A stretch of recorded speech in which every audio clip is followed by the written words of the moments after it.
Ja, Israel, Malot, Tarshiha. Tarshiha. Okay, that was from Israel.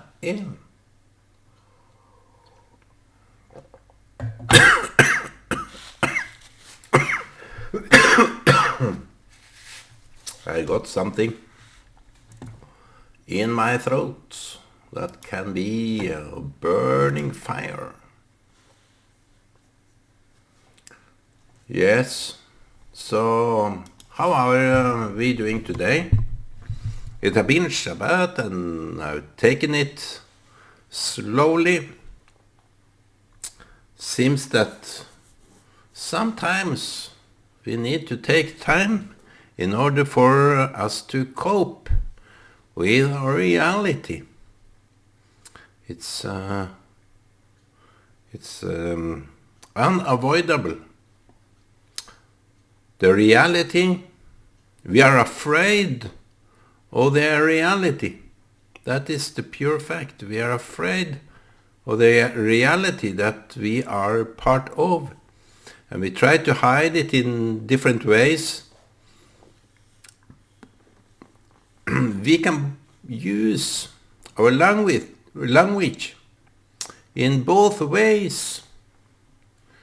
Hide the truth or expose it.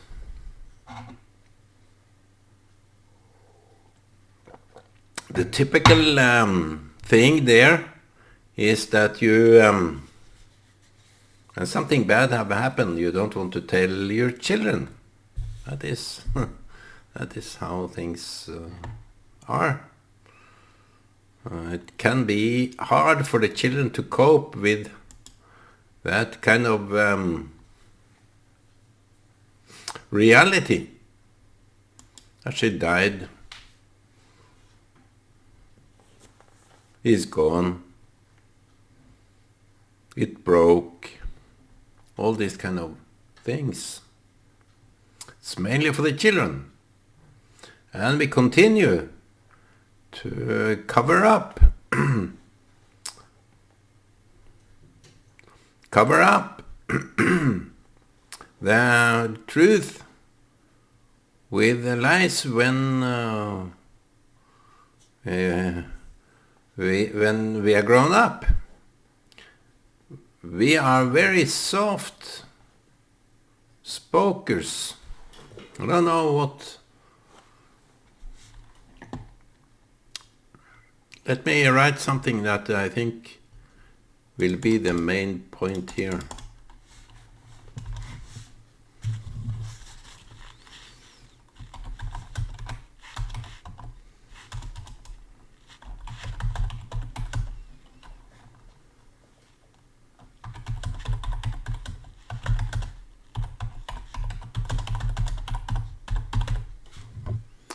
Yeah. Our language, we hide and expose the truth. Maybe we can do it in pure black. Black. It's awkward. It's awkward. So this is how both reality, both cases. We try to, because when we grow up, we don't unlearn that habit, because there are voices around us, influencers in some way, our fathers, friends, everybody think that the truth is ugly.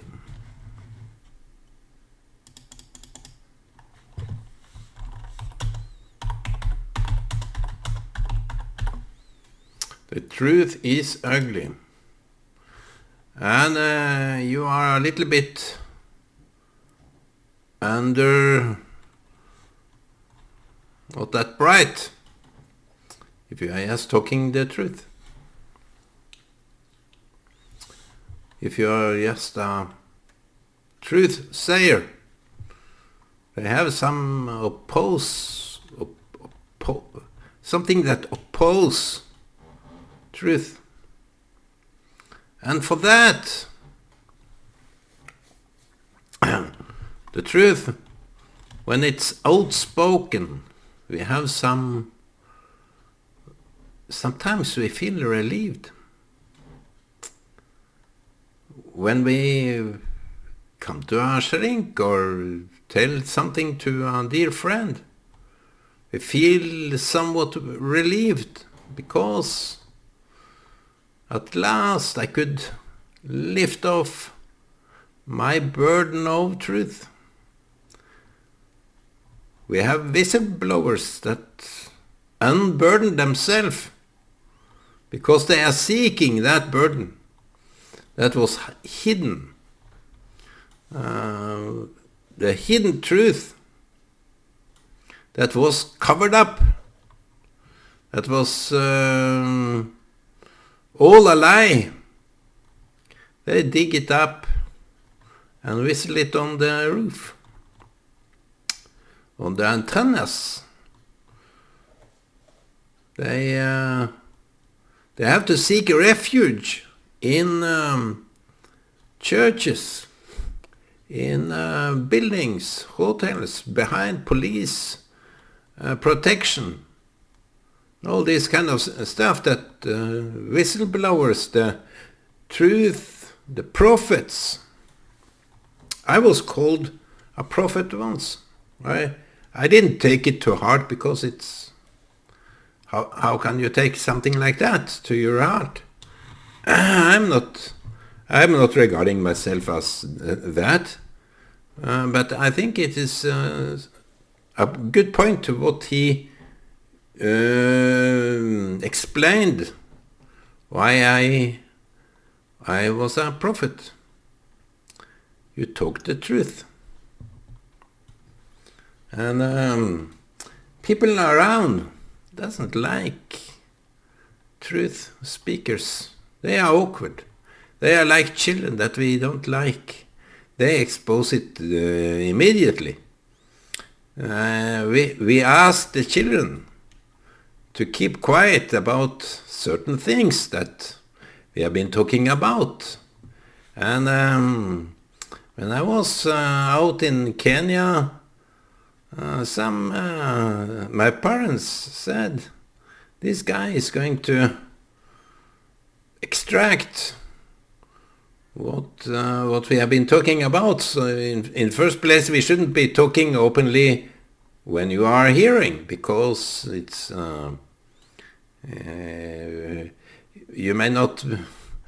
it's not for you to hear. But since you have heard it, this Mr. Missionary,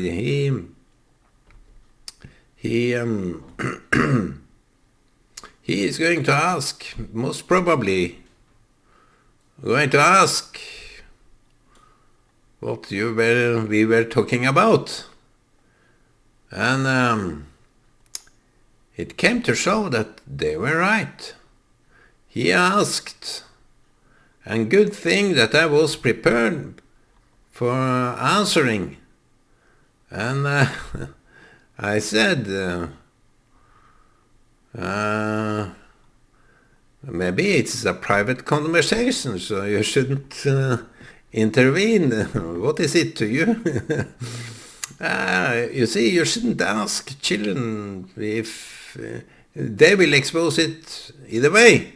But if you ask them, they will give you answers that your head will blow off. So the children are so smart, they are so bright, they have the cleanest answer that you ever imagined.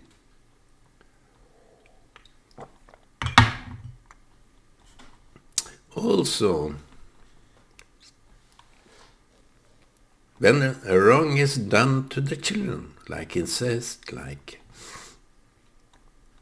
beating them up, because I don't believe in touching the children.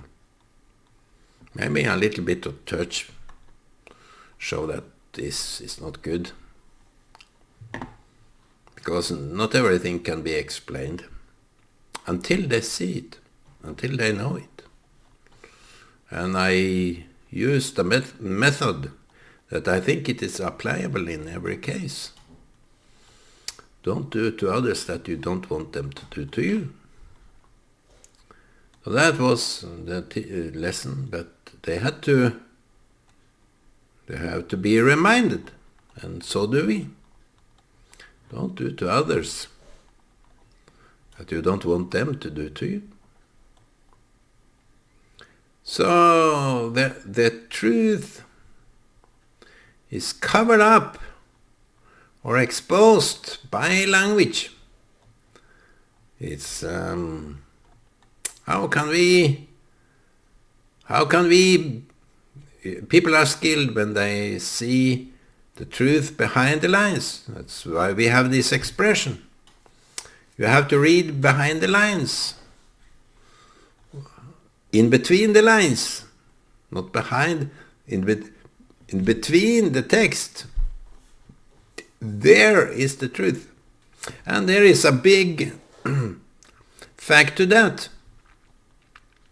Under the war, and still ongoing, you have these codes that is the enemy shouldn't get catch of that.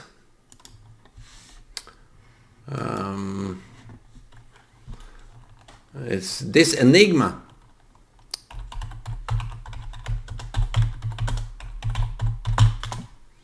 This enigma that was made.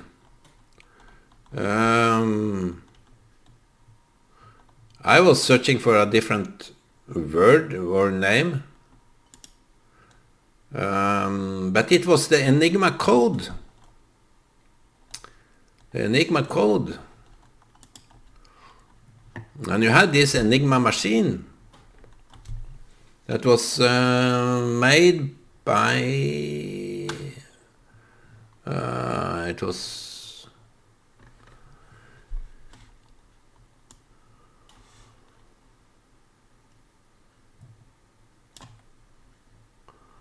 by a guy. I have to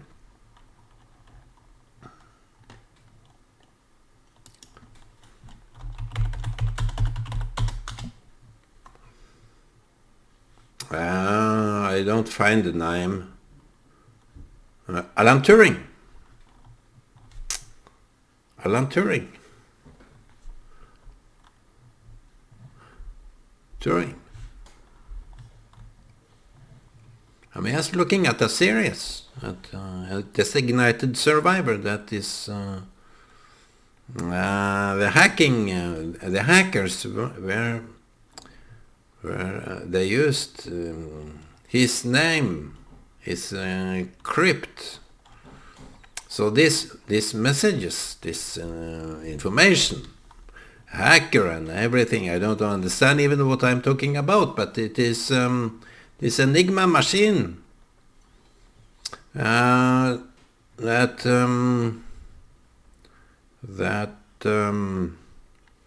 was made in order to send messages in a specific code, in a specific order or pattern, so that the receiver would know.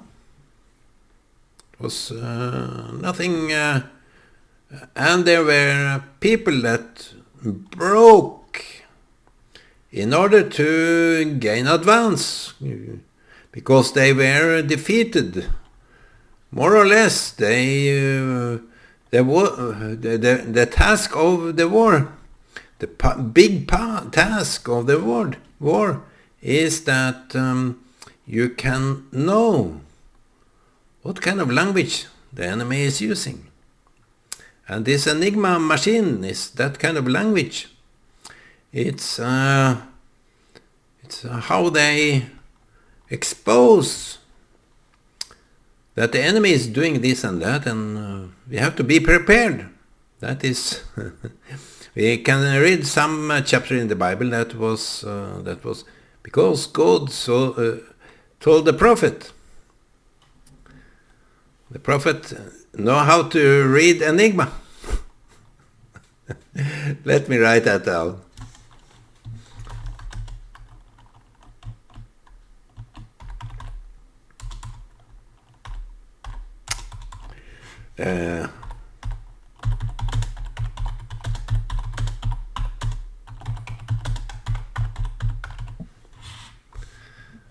It's sometimes hard to write when you are over the microphone.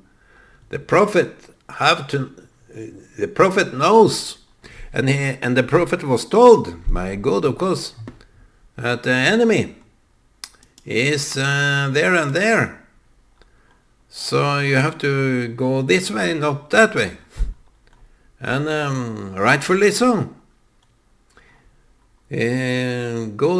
God was there as the enigma machine that exposed the enemy's plan.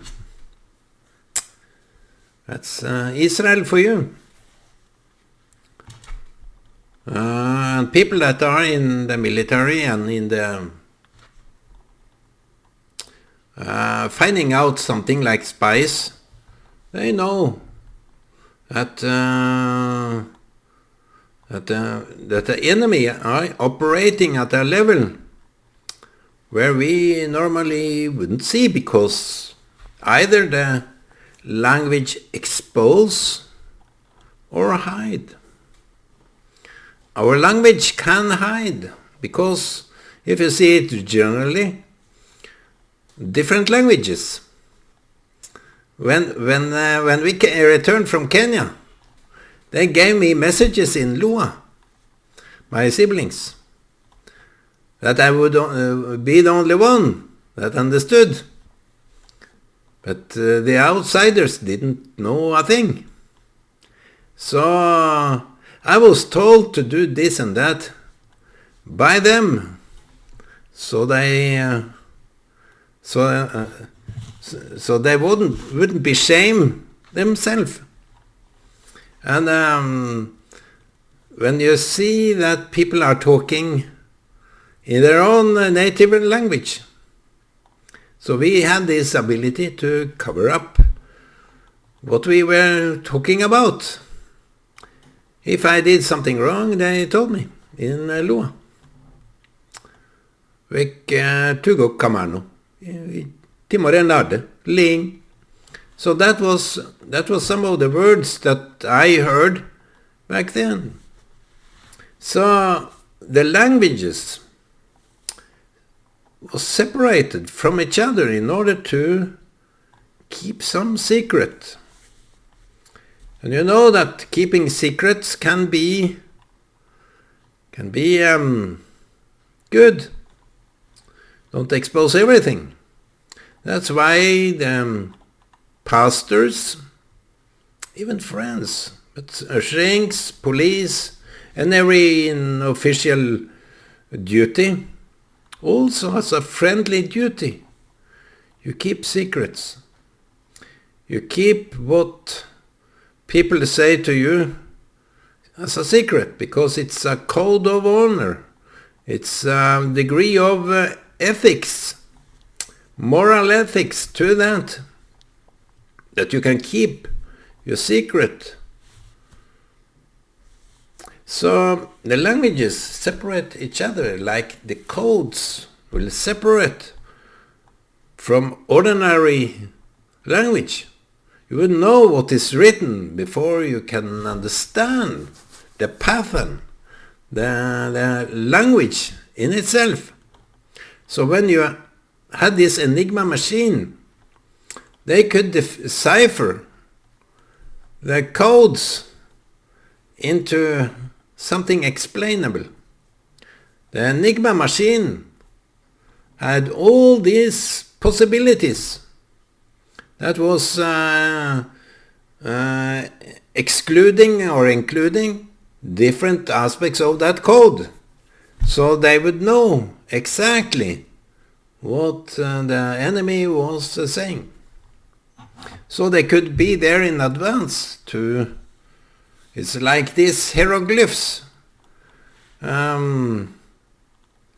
It's all codes and words and different signs that we would not know if we don't know their language. So you understand how the Enigma machine could decipher an unknown language. And for that it's quite interesting to look into the fact that we can't bear. Either we don't bear it ourselves, we can't take it ourselves.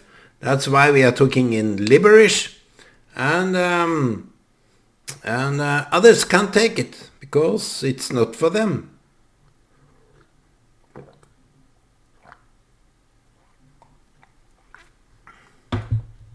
Language cover-ups and expose. The exposing part is kind of obvious, but it is a relief that after some time, when you have undergone the politics of language, the politics of language,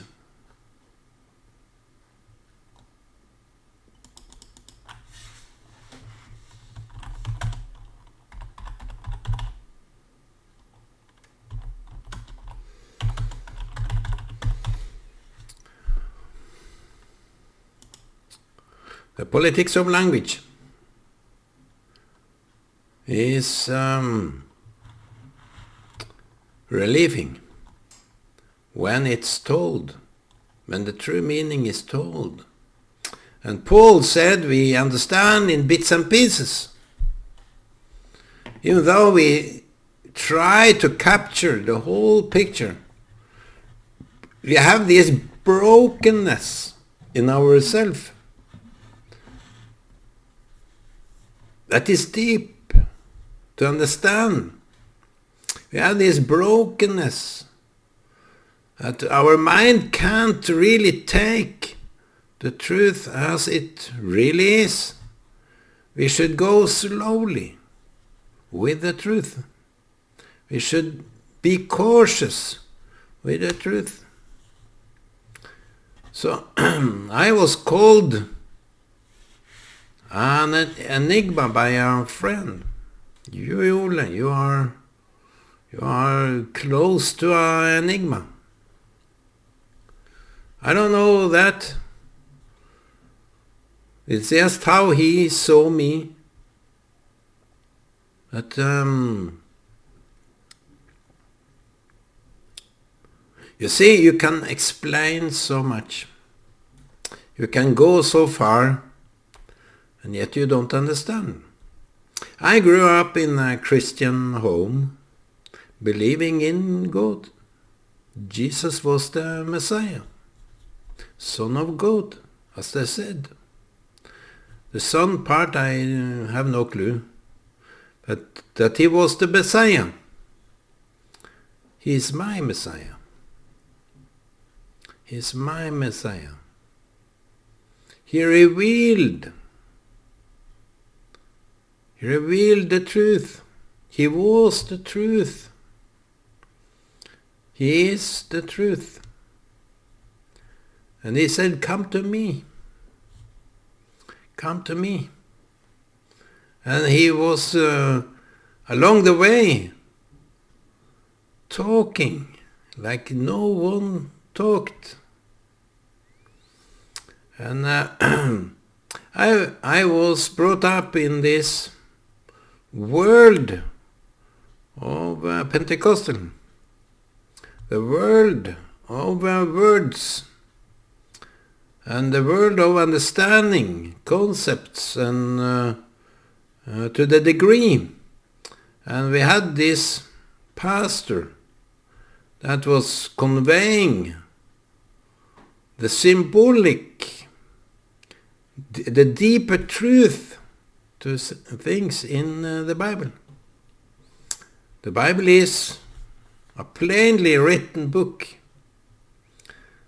Why is it so intriguing? Why is it so inspiring? That it gives people the courage to do good. So the world of languages I was brought up in was a very small road.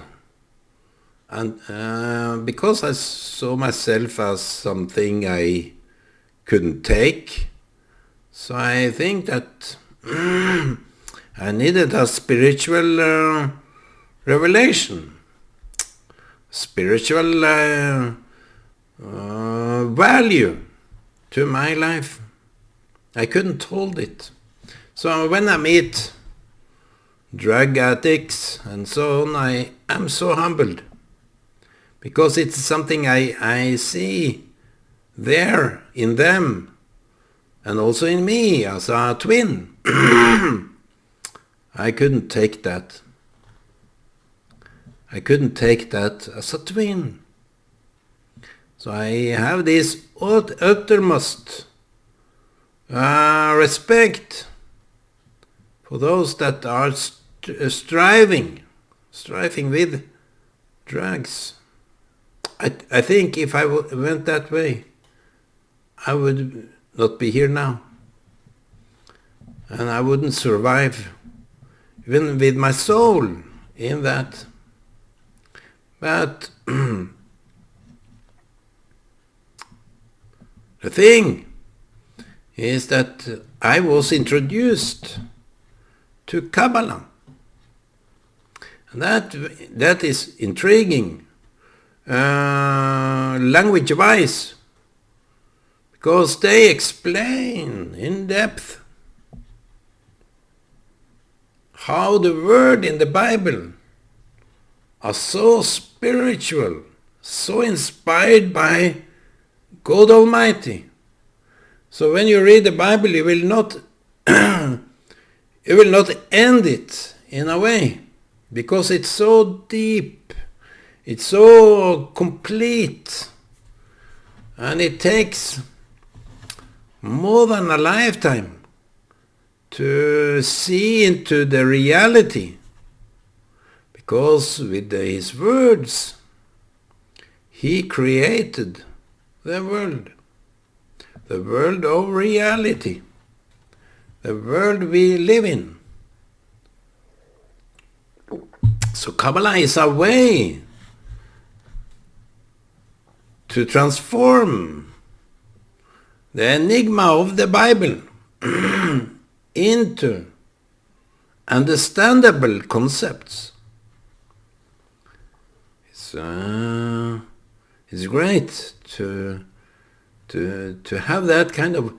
This pastor I was referring to, his name was Petter Skauen. He was blessed by. He was a blessing, and he was blessed. I could see that he was a blessing, and he more or less, as I saw today about him, that he was a Kabbalist, that he explained, and Mr. Paul himself should be regarded as a Kabbalist. So also should Jesus be regarded as someone that bring light from the Word of God, from the deepest place into the brilliance of where you can see, where you can have this explained to you, and it gives meaning. So the words not only covers or hide, it sets you free. The word sets you free, if it's spiritual, if it's from God.